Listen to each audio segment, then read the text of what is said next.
Ibu. Sudah pernah ketemu saya sebelum ini, ada atau belum? Tapi kayaknya kayak kenal sekali ya sama saya ya. Kalau di sini Ibu, saya mau bilang ke Ibu ya, semakin banyak Ibu belajar berkaitan autis, itu semakin tidak selesai. Oke? Jadi untuk hari ini tujuan saya itu mau memberikan informasi ke Ibu. Silakan Ibu tangkap sebanyak mana yang Ibu bisa dan dibawa pulang. Oke? Jadi autism spectrum disorder, umur berapa kita bisa melihat ciri-ciri anak ini ada autis atau tidak? Umurnya berapa? 0 tahun. 0, kosong. Sejak di kandungan. Iya, sejak di 1 tahun. Ibu, umur berapa kita bisa melihat anak ini sudah ada ciri-ciri autis atau tidak? Ketika mereka berumur 18 bulan. Oke? 18 bulan sudah bisa kelihatan anak ini ada autis ataupun tidak. Tetapi confirmation diagnosis ataupun dokter atau psikolog bisa memberitahu anak ini autis ataupun bukan. Umurnya berapa? 2 tahun 6 bulan. Sebelum 2 tahun 6 bulan tidak bisa diberikan confirmation diagnosis. Diagnosisnya tidak bisa dikasih. Oke? Jadi ciri-cirinya pada umur 18 bulan. Apakah autis ini akan sembuh atau tidak? Bisa sembuh. Oke, autism spectrum disorder tidak bisa sembuh. Tidak akan sembuh. Kenapa? Karena autism spectrum disorder adalah yang dipanggil kondisinya lifelong condition. Oke?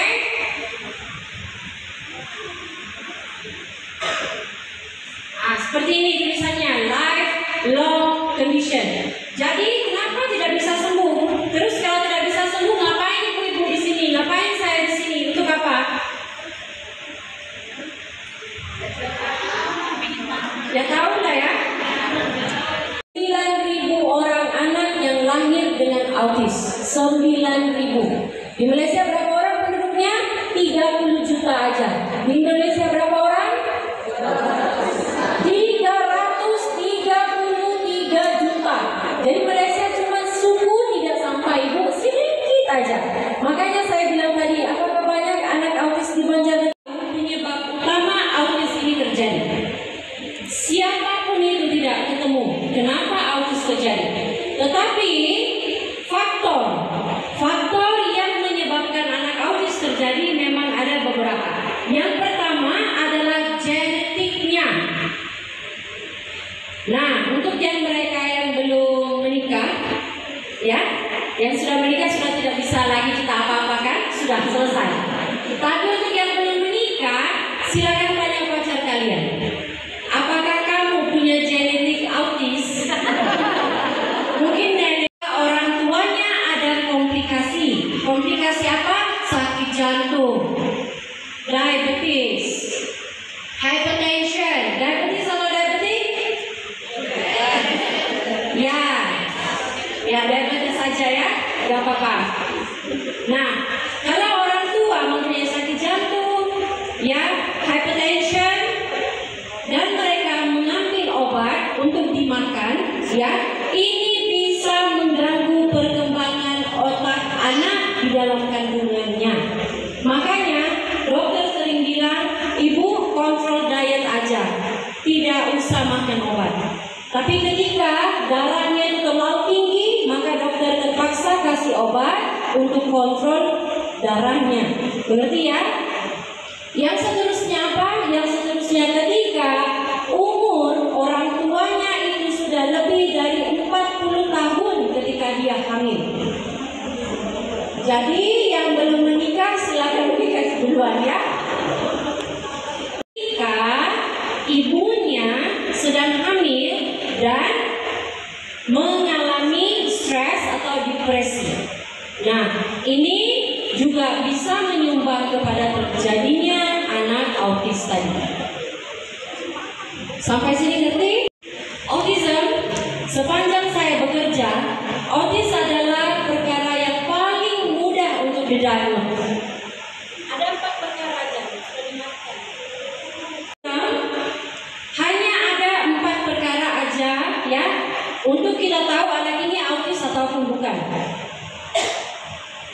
Yang pertama, apa dia? Yang pertama itu dari segi komunikasinya. Oke, communication skill. Oke, cara anak itu berkomunikasi. 99%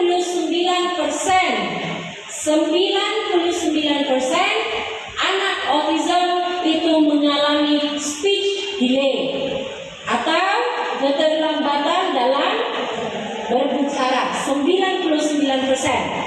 Jadi anak kalau ibu punya anak atau punya tetangga atau anak murid, anak autis memang sering humming dan juga mumbling. Humming itu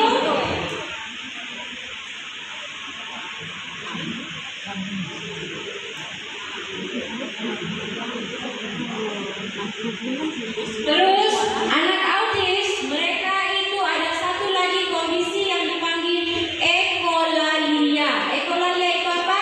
Sudah makan. Nama kamu siapa? Kamu mau bola? Ini dipanggil ekolalia. Mereka 2 tahun 6 bulan. 2 tahun 6 bulan mereka itu seharusnya sudah bisa menggabungkan kata menjadi satu kalimat yang bermakna. Contohnya, saya mau mandi, ibu guru mau makan, ini warna merah, ini bola. 2 tahun setengah sudah bisa. Walaupun sebutannya itu tidak jelas, tidak apa-apa. Ingat ya ibu, selagi anak kita itu menyebutkannya, dia bisa menggabungkan kata, oke. Tidak jelas, tidak apa-apa. Tapi di sini isunya adalah ketika anak sudah umur 4 atau 5 tahun masih belum bisa ngomong, mama aja tidak bisa nyebut. Nah, tapi ini seringkali terjadi. Soalnya orang tua kan bilang apa? Gak apa-apa, dia telah harus bisa bicara, harus dipaksakan dia untuk bisa bicara. Kenapa? Selagi anak tidak bisa bicara, selagi itu IQ-nya tidak akan develop, tidak akan berkembang IQ-nya. Makanya anak harus dipaksakan untuk bisa bicara. Kenapa mereka punya IQ tidak akan berkembang karena tidak bisa ngomong? Soalnya ibu, dari permasalahan tidak bisa ngomong ini akan membawa kepada tingkah laku tantrum. Dia mau memberitahu ke ibu, tapi ibu tidak ngerti. Dia jadi marah ke ibu, makanya tantrum. Oke? Jadi ini dari segi tingkah lakunya. Ini yang pertama, komunikasi.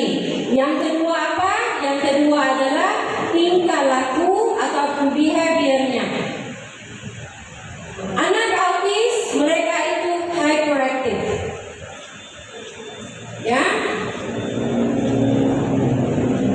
Anak autis mereka itu ada tantrumnya.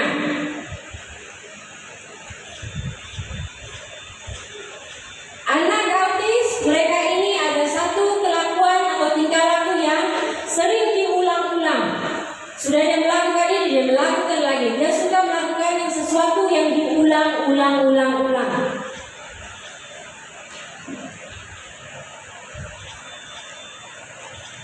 Terus anak autis mereka itu ada yang dipanggil hand flapping. Hand flapping itu gimana? Gini. Nah, saking gininya dia itu bukan cuma di atas, di bawah, sampai kakinya juga seperti ini. Nah, hand flapping ini sering terjadi ketika apa ibu? Ketika kapan? Hand flapping ini sering terjadi ketika mereka ini berasa excited. Ya, di tempat yang baru atau di tempat yang terlalu banyak orang, dia akan jadi sangat excited seperti ini. Dan biasanya ibu gurunya akan bilang apa? Stop, jangan kamu hand flapping lagi. Tidak bisa hand flapping. Sebenarnya kenapa anak hand flapping? Karena itu adalah salah satu cara untuk mereka mengimbangi emosi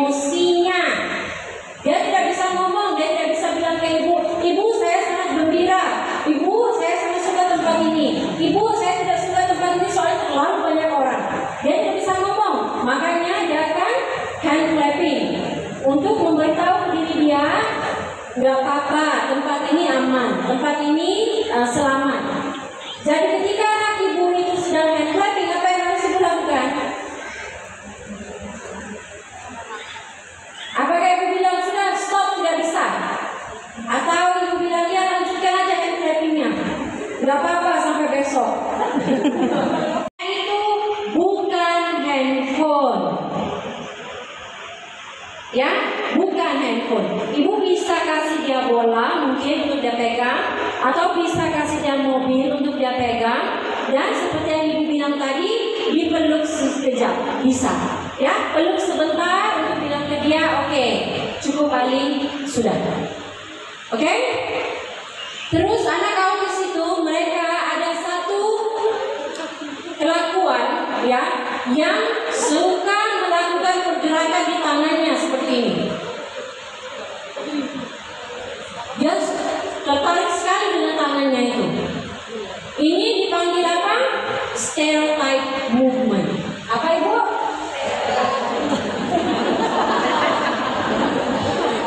Apa namanya?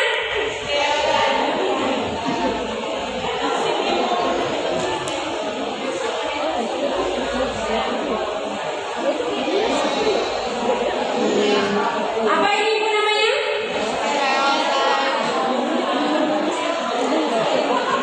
Pergerakan itu aneh-aneh. Nah, pergerakan aneh-aneh ini adalah salah satu tanda memberitahu anak ini ada autisnya. Ya, begini, terus begini. Nah, begini.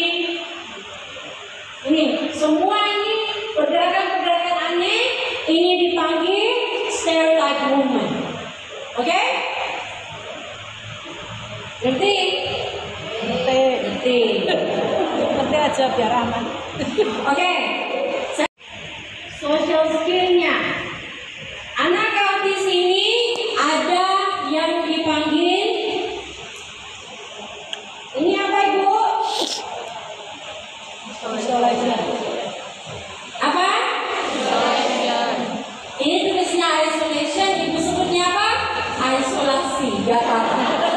Sama ini memang suka menyendiri atau tidak bisa bercampur sama anak yang lain. Mereka itu lebih mau mainnya sendiri, ngomongnya sendiri, apa-apa sendiri. Dipanggil, dipeluk, tidak mau. Dia maunya, nggak apa-apa, aku sendiri aja. Oke? And anak autis mereka itu ada yang dipanggil, ini apa ibu? Anxiety. Dalam bahasa Indonesia apa ini? Kecemasan. Nah, cemas ya. Anxiety namanya kalau dipanggil ya, anxiety ataupun cemas. Oke?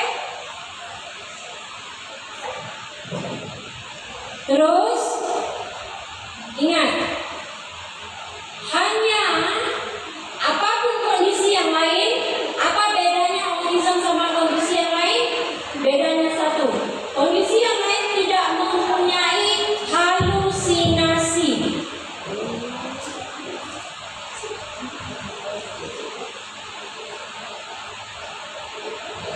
Hanya autism sahaja yang ada halusinasi. Halusinasi autism ini biasanya akan terbagi kedua. Yang pertama apa? Dia melihat sesuatu, ada halusinasinya. Dari segi matanya, dia merasa seperti ada orang, ada temannya di situ ngobrol sama dia. Yang kedua, mereka itu ada yang dipanggil pendengaran halusinasi. Dia merasa seperti ada orang ngomong sama dia. Nah, ibu, ini tidak ada kaitannya sama jin. Makanya kelakuan mereka ini jadi aneh. Tapi anak autis ini bukan yang dipanggil sakit jiwa ya. Anak autis bukan sakit jiwa. Anak autis memiliki keupayaan atau ability yang berbeda sama anak yang lain. Itu aja. Bukan satu penyakit yang menular atau satu kondisi yang dipanggil sebagai sakit mental. Bukan. Ini juga yang tujuan saya salah satunya hari ini adalah untuk memberikan informasi ke ibu-ibu dan kalau bisa dikurangkan stigmanya untuk anak autis. Semakin tinggi stigma dalam masyarakat, semakin ibu-ibu ini takut untuk memberitahu bahwa anaknya ini autis. Karena stigma yang tinggi, ibu akan merasa bimbang untuk memberitahu anaknya mempunyai autis atau tidak. Jadi ibu-ibu semua saya harap nanti bisa mengerti autis itu apa setelah ini ya. Autis tidak bisa dipulihkan, dia memang seperti itu. Kriteria mereka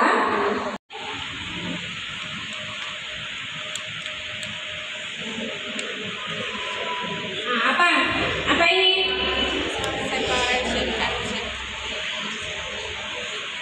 Separation anxiety. Maksudnya kalau dia ke sekolah, anak orientasi ke sekolah, 1 minggu pertama nangis gak apa-apa, 2 minggu kok masih nangis, ini aneh. 3 minggu, 1 bulan ke sekolah kerjanya hari-hari nangis dari jam 8 pagi sampai jam 12. Nah ini tidak beres. Oke? Anak-anak yang normal mungkin 1 minggu pertama memang akan menangis. Berapa ibu? 8. Oke, sensori manusia ada 5 dan ada yang 8. Apa aja sensori manusia mungkin di Indonesia memang belajarnya seperti itu ya. Beda sama di Indonesia. Beda ya, gak apa-apa. Sensori manusia yang pertama apa ibu? Mata, terus telinga, terus hidung, terus lidah, terus kulit, terus apa lagi? Kan ada 8, 3 lagi. Vestibular lagi.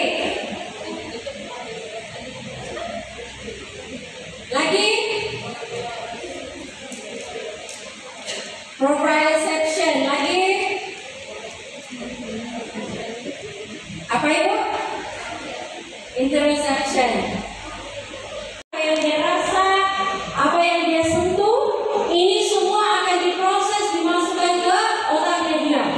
Mungkin ibu akan berpikir bagaimana prosesnya terjadi. Sangat cepat prosesnya terjadi. Contohnya ya, misalnya saya kasih contoh ke ibu.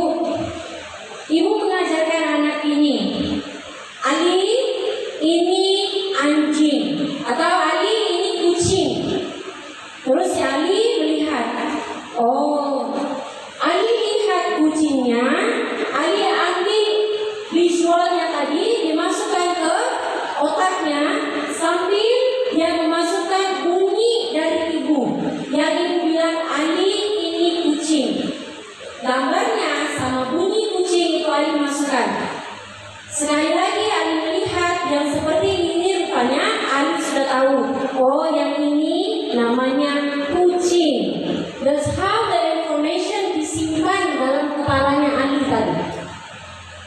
Jadi ibu, kalau ibu mengajarkan sesuatu ke anak ini, contohnya ibu mau mengajarkan ini pulpen, sudah. Dengan anak autism itu tidak bisa katanya terlalu panjang atau kalimatnya terlalu panjang. Mau mengajarkan mereka, Ali ini pulpen, sudah, pulpen. Apa ini Ali? Pulpen. Apa? Pulpen. Ulangnya berapa kali? 3 kali aja. Jadi ibu jangan sampai nggak bisa, kamu harus bisa nyebutin Ali. Jangan ibu bilang ini mengajar pulpen, penghapus, kursi, meja, harus bisa disebutkan semuanya. Bukan begitu konsepnya. Ajarkan 1 sampai Ali bisa. Sudah, baru next lagi yang diajarkan. Jangan dipaksa, Alinya memang tidak akan bisa. Ngerti Bu? Oke? Oke. Akan terjadi untuk sensori. Yang pertama dipanggil seeking. Yang kedua dipanggil defensive.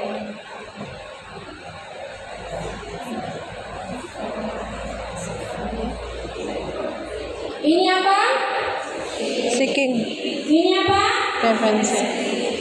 Oke, ibu itu apa? Dia tidak mau mendengar bunyi, tutup telinga, bunyi burung, bunyi vacuum, bunyi blender, itu tidak bisa dia tutup telinga. Kawannya ngomong, dia tutup telinga juga. Terus cahaya lampu terlalu terang dan menutup mata. Baju tidak mau dipakai, dibuka. Celana juga tidak mau dia pakai, dibuka. Itu dipanggil apa? Defensif. Anak yang menolak, tidak mau apa-apa, itu dipanggil defensif. Ada anak autis yang sangat memilih makanan, maunya hanya biskuit sama susu, itu aja yang akan dia makan. Nasi tidak mau, sayur tidak mau, mie tidak mau, apapun tidak mau. Dia hanya mau biskuit sama susu. Itu dipanggil apa? Defensif. Defensif ini maksudnya apa? Menolak, tidak mau ya. Anak yang memilih makanan dipanggil apa? Picky eater. Picky. Anak yang memilih makanan dipanggil apa? Picky eater.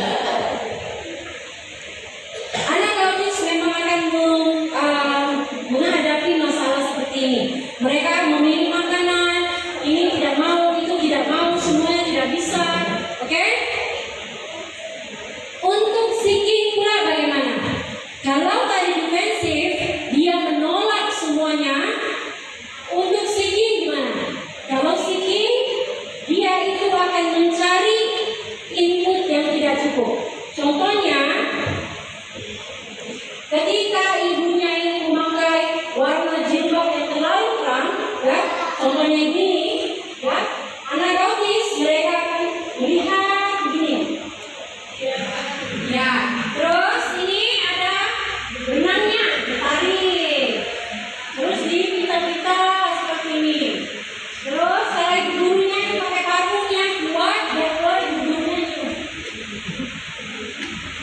Terus dalam classroom itu mereka akan bisa saya pinjam ini bisa ini apa ini? Oh ya. Autis yang seeking ketika inputnya tidak cukup untuk dia, makanya mereka itu akan sering lompat-lompat, jalan-jalan tidak berhenti, ya. Terus mereka itu akan membuat bunyi sambil jalan-jalan. Nah, ini dipanggil apa? Seeking, karena dia mencari, dia mau, tidak cukup untuk dia, makanya dia, ya, oke. Jadi seeking dan defensif. Defensif ketika dia menolak, tidak mau. Seeking ketika dia merasa tidak cukup. Ada anak autis yang ketika ke hotel, tidur di hotel sama keluarganya, dia itu tidak bisa tidur. Kenapa? Dia minta kipas dari orang tuanya, bawakan kipas ke hotel. Kenapa?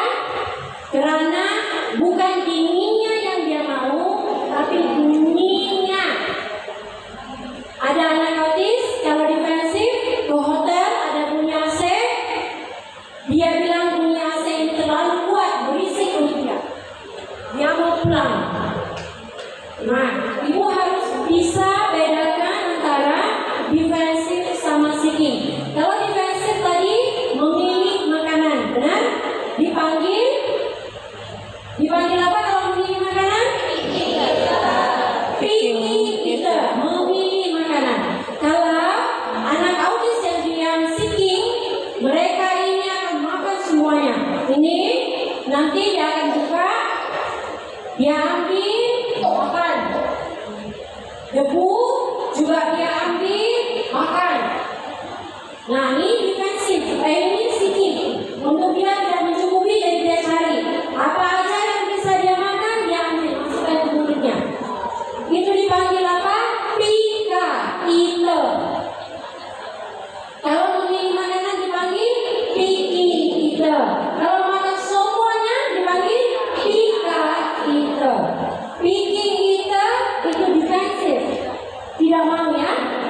dikasih buah-buahan muntah, disuruh makan nasi muntah, bau roti aja muntah, pusing dia, tidak mau makan. Oke, makanya anak autism mereka itu ada masalah, sering akan mengalami masalah di bagian penghadaman.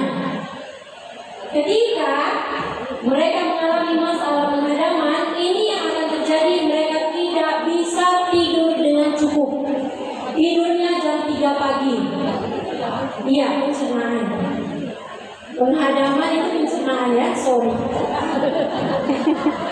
Ketika perut mereka ini penghadaman atau pencernaannya tidak sehat, akan banyaklah terjadi masalah-masalah yang lain. Tidak bisa tidur awal, tidurnya telat, jam 3 pagi, jam 2 pagi. Oke? Satu lagi yang saya mau pesan ke ibu ya, saya mau pinjam telepon, bisa. Banyak menonton handphone atau bergantung ke handphone. Ibu tahu tidak, di handphone ini ada satu cahaya yang dipanggil cahaya biru. Cahaya biru ini akan masuk ke retina mata manusia, terus dia masuk ke otaknya manusia, dan fungsinya untuk membunuh melatonin dalam kepala atau otak manusia. Bunuh apa? Apa fungsi melatonin itu untuk manusia? Fungsi melatonin untuk manusia adalah membuatkan seseorang manusia itu bisa tenang, tidak hyperaktif, dan memberitahu kepada manusia bahwa ini sekarang sudah jam 10 malam, waktunya tidur. Tapi badan anak autis dia tidak bisa membedakan ini waktu tidur, ini waktu bermain, ini siang, ini sore, ini malam, dia tidak bisa membedakan. Jadi kalau saya bisa advice ke ibu, tolong anaknya jangan dikasih phone terlalu lama. Salah sama sekali. Mati melatonin dalam brain atau otaknya itu sudah sangat berkurang. Makanya mereka duduk dalam kelas, duduk tapi bukan duduk, gini. Terus tidurnya jam 3 pagi atau jam 4 pagi, bangun pagi harus ke sekolah, di sekolah tantrum. Ibu tanya ke orang tuanya, anaknya main handphonenya ibu. Berapa lama main handphonenya? Oh 12 jam anak saya main handphone. Selagi baterainya ada, selagi itu dia main handphone. Terus gimana kita mau melahirkan semula melatonin tadi yang sudah dibunuh sama handphone? Mengadakan melatonin tadi supaya otaknya ini ada lagi melatoninnya. Bagaimana? Dengan melakukan aktivitas di bawah cahaya matahari. Sekarang isunya ini kebanyakan orang tua sukanya kasih anak di dalam rumah duduk tenang, main handphone, terus dia bisa melakukan aktivitas yang lain. Anak sudah tidak lagi terekspos ke dunia luar. Dari sekolah pulang, dari rumah ke sekolah, selesai pulang. Anaknya main sepeda, jatuh. Kamu gak usah main lagi, nanti kamu luka. Nanti kamu seperti ini, nanti kamu jatuh, gak usah main lagi. Salah. Kalau anak baru belajar berjalan atau berdiri, dia mau berdiri sendiri, pegang, terus dia jatuh, gak apa-apa. Gak apa-apa dia jatuh. Kenapa? Dia akan belajar dari situ. Oh jatuh, jadi bagaimana mau berdiri? Dia akan belajar. Tapi sekarang isunya orang tua sering, ini kamu gak bisa, ini jangan, ini enggak boleh, ini gak bisa. Nanti kamu sakit, nanti kamu gini, nanti kamu kotor, nanti ini, nanti semua nanti. Makanya anak duduk di rumah main handphone dan perkembangan otaknya itu akan terganggu. Maka lahirlah anak autism ini tadi. Semuanya autis, tetapi antara satu ke satu yang tidak sama, berbeda. Ya, mungkin anak yang ini autism berat, yang ini autism ringan, yang ini setelah 15 kali terapi sudah ada perkembangan. Anak ini sudah 5 tahun terapi tidak ada perkembangannya. Ini brush yang dipanggil sensory brush. Okay, sensory brush. Berusia, panggil apa sih? Sikat. Kalau di Malaysia sikat itu mini sisir. Oke? Baik.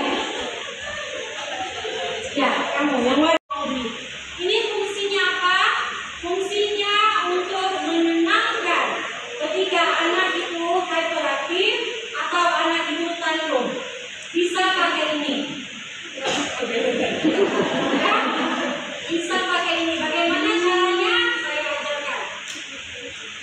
Oke. Ya. Ini tangan anak autis tadi, ambil brushnya, di brush seperti ini, tarik sikat. Oke, tarik seperti ini.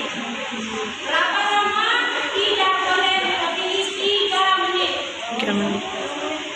Ya, itu brushnya itu cuma satu aja, bukan seperti ini. Ini aja. Dan ini sangat lembut. Oke, ini sangat lembut. Jadi ketika itu brush, itu tekan sedikit. Tekan sedikit aja supaya dia bisa rasa ininya, sikat-sikatnya ini. Oke, di brush seperti ini. Oke, tidak bisa lebih berapa? 3 menit. Sama dengan di sini. Coba. Ya, 3 menit. Oke. Setelah ditanya di mana? Di belakang. Ya, jadi ke bawah. Kalau bisa brushnya itu bukan di atas baju, tapi di atas kulitnya. Oke? Jadi di brush dari atas ke bawah seperti ini. Oke. Berapa lama? 3 menit. Satu arah. Ke bawah aja. Oke? Setelah sudah di belakang, di mana lagi? Di kakinya. Kaki dari mulainya dari mana? Dari sini, ini lututnya, belakang lututnya ini. Ini paling belakang lutut. Sini. Nah, ya. Terus tadi brush ini tarik sampai ke tapak kakinya. Berapa lama? 3 menit. Oh, sama juga dengan di kaki atas. Ini di bagian depan tidak bisa di brush. Kenapa? Di sini ada sensitif organ-organ manusia, semua ada di bagian ini. Jadi tidak bisa di brush. Cuma bisa tangan dan belakang. Bagaimana dengan kepala? Bisa di brush kepalanya? Siapa yang tidak bisa? Ya, kalau disikat, ini yang disikat rambutnya. Jadi nggak usah. Dan satu lagi yang tidak bisa di mana? Di tidak bisa. Oke? Oke? Tapi ketika dia sudah akhir balik dan dia cowok, ibu melakukan ini ke dia, apa yang akan terjadi? Akan terangsanglah seksualnya. Makanya saya bilang tadi, the best therapy itu adalah ketika mereka berumur 18 bulan sehingga 7 tahun sebelum akhir balik. Ketika 18 tahun sehingga 7 tahun, 18 bulan sehingga 7 tahun, di situ mereka akan menerima informasi yang diberikan dengan sangat cepat. Dan mereka akan memproses juga dengan sangat cepat. Jadi perkembangannya akan cepat. Tapi ketika sudah akhir balik, pemprosesan informasi itu akan sedikit perlahan. Dan activity seperti yang tadi saya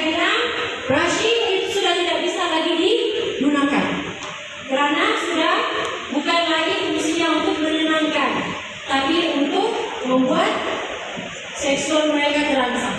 Hati-hati ya ibu, jadi tidak bisa. Oke? Guru, ibu itu memang tidak bisa melakukan terapi untuk mereka. Ya?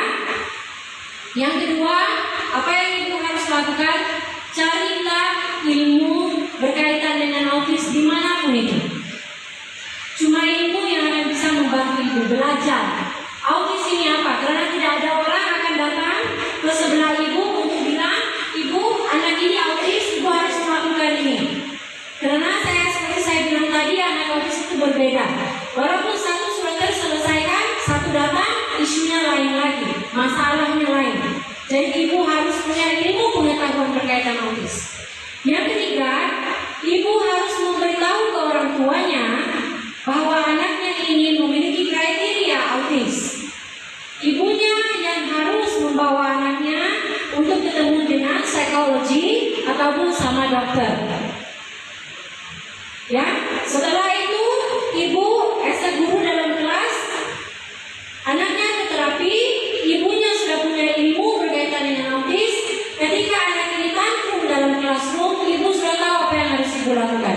Ketika anak ini tantrum dalam kelas, pertama, jangan panggil teman-temannya yang lain dan guru-guru yang lain untuk di situ coba menenangkan dia. Tidak akan berjaya, tidak akan berhasil.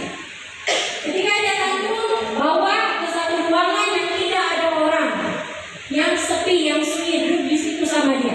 Kalau dia itu sangat besar, ibunya kecil seperti saya, yang kurus seperti ini ya, panggil orang lain, mungkin 2 orang atau 3 orang untuk membantu menenangkan dia, duduk di satu tempat yang lain, kawasan yang lain. Masalah untuk inklusi adalah anak normal dan anak tidak normal, anak yang ada autis akan duduk dalam kelas yang sama. Mereka belajar dalam kelas yang sama. Kenapa di Malaysia tidak ada inklusi education ini? Karena pemerintah Malaysia sedang mempersiapkan bentengnya. Apa bentengnya? Pertama, gurunya sebelum mengajar anak inklusi atau anak yang ada autis harus mengikuti pelatihan selama beberapa bulan, mendapat sertifikat, baru mengajar. Dan di Malaysia itu kita sekarang sedang mengeluarkan kurikulum untuk anak autis, anak ADHD, anak disleksia, dan anak berkebutuhan khusus yang lain. Harus ada silibusnya, harus ada kurikulumnya. Kalau tidak, ibu sudah tidak cukup ilmunya, terus kurikulumnya tidak ada, terus anaknya tantrum, terus ibunya juga tidak mau mengaku anaknya autis, hancur semuanya. Pertama, ibu harus bisa menggunakan temannya yang umurnya sama dengan dia. Anak ini umur 5 tahun, ini juga 5 tahun. Ibu, anak yang 5 tahun ini sudah bisa duduk dan membuat kerja rumah, tugas ya. Anak ini 5 tahun, dia bisa duduk diam selama 10 menit, menyelesaikan tugasnya dalam waktu 10 menit. Sementara anak ibu yang kerjanya tidak bisa duduk diam, dia bergerak terus ibu, terus kerja atau tugasannya tidak pernah selesai. Kalau di Malaysia itu kita bisa ambil video ya, dan ditunjukkan ke orang tuanya. Ibu lihat anaknya dalam kelas seperti ini. Tapi sebelum ibu bisa menjelaskan, ibu tuh harus tahu dulu. Sebab itu saya bilang tadi, ilmu pengetahuan itu sangat penting. Ketika ibu hanya mengomel ke orang tuanya, orang tua akan berpikir, kamu kan cuma seorang guru, kamu mau mendiagnose anak saya. Saya di sini sebagai seorang guru bukan mendiagnose, tetapi saya memberitahu ke ibu bahwa perilaku anak ibu dan anak yang lain itu tidak sama. Anak ibu ini sering tantrum, tidak mau duduk diam, tugasnya tidak pernah selesai. Sampai ke hari ini masih belum bisa lagi untuk membaca, mengeja, menulis. Tangannya juga tidak kuat. Nah, ini harus ibu guru tahu supaya bisa menjelaskan ke orang tuanya. Kalau ibu guru normal perkembangan aja ibu tidak tahu, bagaimana ibu menjelaskan yang ada autis? Ngerti ya? Oke? Oke. Seperti yang saya bilang tadi, tidak ada obat yang bisa kita kasih untuk hilangkan autis. Autis ini akan ada terus. Tetapi yang akan membantu mereka ini supaya bisa berkembang dengan baik adalah melalui terapi. Jadi saya berharap di Banjarnegara ini bikin dan punya space, buka, punya tempat. Kedua, bagaimana dengan karyawan? Saya hanya punya 2 karyawan, bisa atau tidak? Bisa. Karyawan saya ini tidak mempunyai ilmu berkaitan dengan autis. Apa bisa? Bisa. Nanti akan dilakukan pelatihan sehingga dia mendapat sertifikat dan dia bisa memberi terapi kepada anak-anak autis. Oke? Terus ibu akan tanya ke saya lagi, saya sebagai ownernya juga tidak memiliki ilmu berkaitan dengan autis. Apakah bisa saya membuka pusat terapi? Bisa. Kenapa? Nanti akan diberikan pelatihan untuk ibu ownernya dan juga karyawannya. Oke?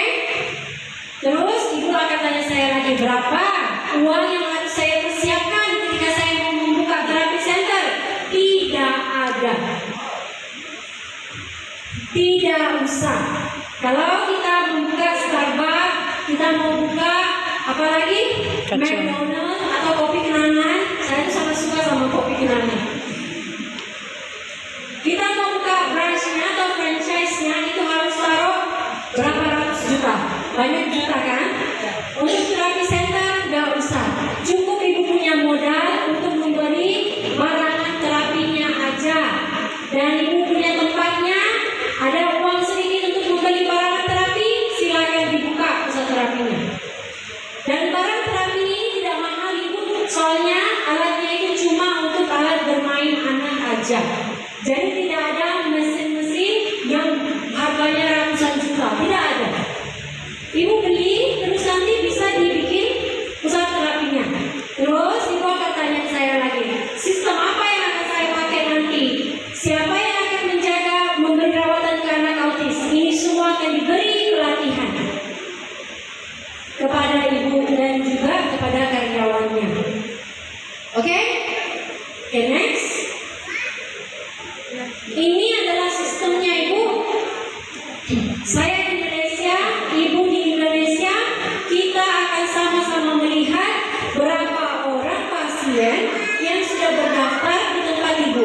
Soalnya semuanya itu akan kemana? Ke ibunya, bukan ke saya, bukan ke Penanggulangan Special Center, tapi ke ibunya langsung uangnya. Bagaimana konsepnya? Next, kalian lagi. Sebentar. Sebelum itu ibu punya FB, ada Facebooknya, ada. Kalau ada Facebook, ibu bisa buka nanti ini namanya Autism Mind Class Therapy. Nanti silakan join grupnya. Di grup ini akan ditaruhlah semua informasi berkaitan autis. Aktivitas apa aja yang dilakukan. Ibu, ketika ibu bersama dengan PSLC, berapa tahun agreement-nya? 5 tahun.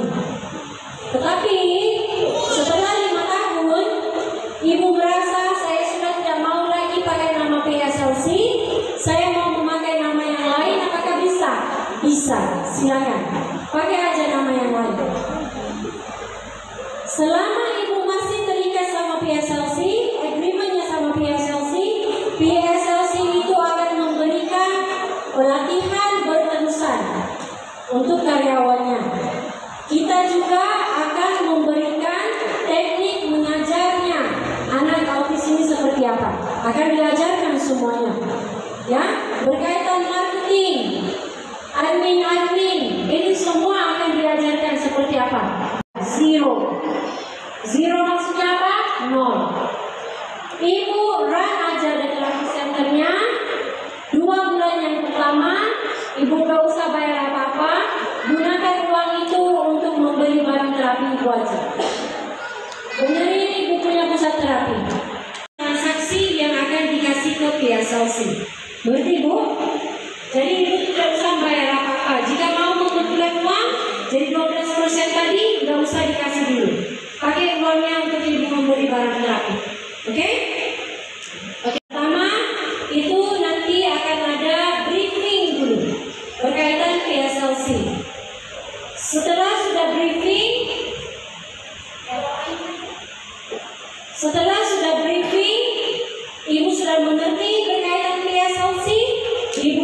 dikasih borang ini.